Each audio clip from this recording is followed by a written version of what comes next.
Hi everybody, here's our read aloud for Liberty, the story of the Boston Massacre. From 1753 until 1760, the nations of Great Britain and France waged a war around the world. The two empires fought over religion, politics, and natural resources. The war drained both countries of men and money. Unable to destroy each other, they agreed to a fragile peace. The following years brought further hardship for Great Britain and its colonies. The war produced a debt that had to be paid. Parliament created a new tax as a solution to the problem. The colonists in North America had no voice in Parliament, but were required to obey its laws. In Boston, some businessmen and tradesmen opposed the taxes. These men, called the Sons of Liberty, they ruled the city through boycotts and riots. Citizens loyal to the king were threatened and attacked. British troops were sent to protect lives and property. By March 5th, 1770, it was dangerous to be a soldier in Boston.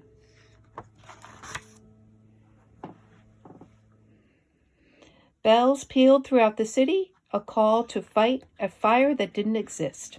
As planned, the streets were full of rioters and thugs. At the Custom House, Private White found himself being harassed by apprentices and street toughs, mere boys. Then up from the docks came the sailors and the ruffians, armed with clubs and cutlasses. The mob swelled.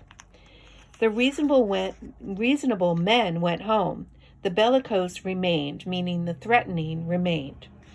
A sentry saw Private White in distress and sought help from the officers of the 29th Regiment of Foot.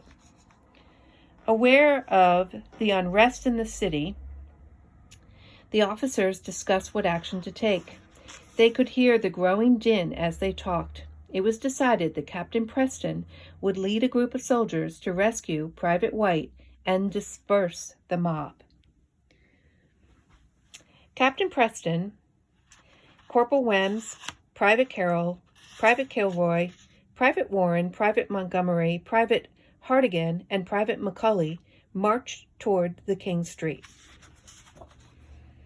Shoving their way through the crowd, the soldiers reached Private White. He joined their ranks. Sensing the rising anger, Captain Preston tried to lead the men back to their barracks. Excuse me. The throng of colonists grew as they did, as the roar of their cries.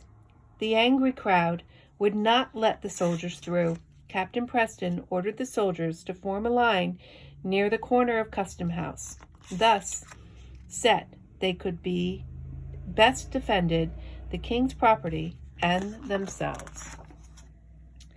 The mob insulted the soldiers and dared them to fire. They pelted the soldiers with snowballs, stones, and chunks of ice. Captain Preston stood between his men and the colonists. Surely this mob would not assault a trained officer. Surely his men would not fire for fear of shooting their officer. Certainly a show of force would dissolve the anger. Justice of the Peace, James Murray, hurried down King Street. He carried a copy of the Riot Act. But tough men and angry boys blocked his path and threatened him. Fearing for his life, Murray fled. Then one of the missiles hit Private Montgomery and dropped him to the ground. And a missile is like a rock or a stone.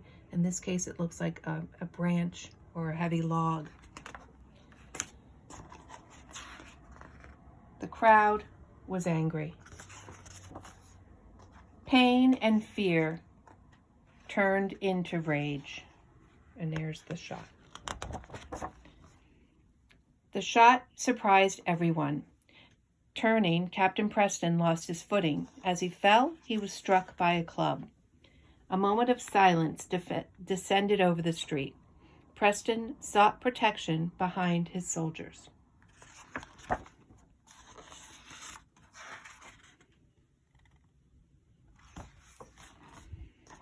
The night became a mix of shouting, punctuated by explosions of musket fire. After a few minutes of chaos, Captain Preston saw that the men were no longer in danger. He shoved their musket barrels skyward and restored the order. The stunned crowd backed away.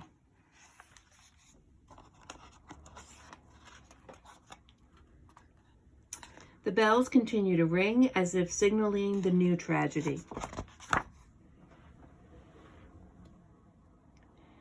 The sun rose over a changed city. The soldiers were taken into custody and thus protected by from the angry citizens. The rule of law demanded an investigation. Lawyers were hired to prove that the soldiers provoked the riot. John Adams was chosen to lead the defense and prove that the soldiers were attacked. The trial of Captain Preston began in October. The story of the massacre was told before the court. Witnesses spoke of the noise and the confusion, the raised muskets and the hurled stones. But none could prove Captain Preston ordered his men to fire. He was found not guilty. In November, the soldiers stood trial. John Adams spoke. Soldiers quartered in a populous town will always occasion two mobs, where they prevent one. They are wretched conservators of the peace. It was decided that the soldiers rightly defended their lives. Most of the soldiers were found not guilty. The two soldiers thought to have fired first were branded. They marked their skin with hot metal, and then it's there forever. The Boston Massacre was the first in a series of conflicts between the Sons of Liberty and the agents of the king. Expensive tea was tossed into the harbor. Gunpowder and muskets were collected and hidden in the countryside. In time, all of America's colonies would challenge the power of the British rule. Eventually, there would be war.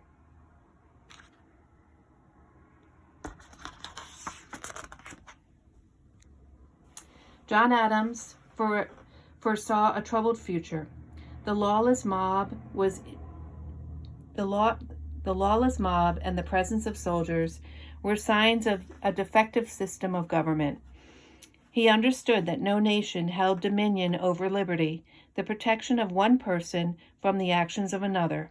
He knew that liberty was precious and required wise, vigilant, and reasonable citizens to protect it, even at times from the ignorance of one's own countrymen. Meaning sometimes they're going to disagree with each other. So that's the end of that read aloud. I think there's a lot to talk about in the book, and we will be doing that during our book clubs on Thursday and Friday. Have a great day, everyone.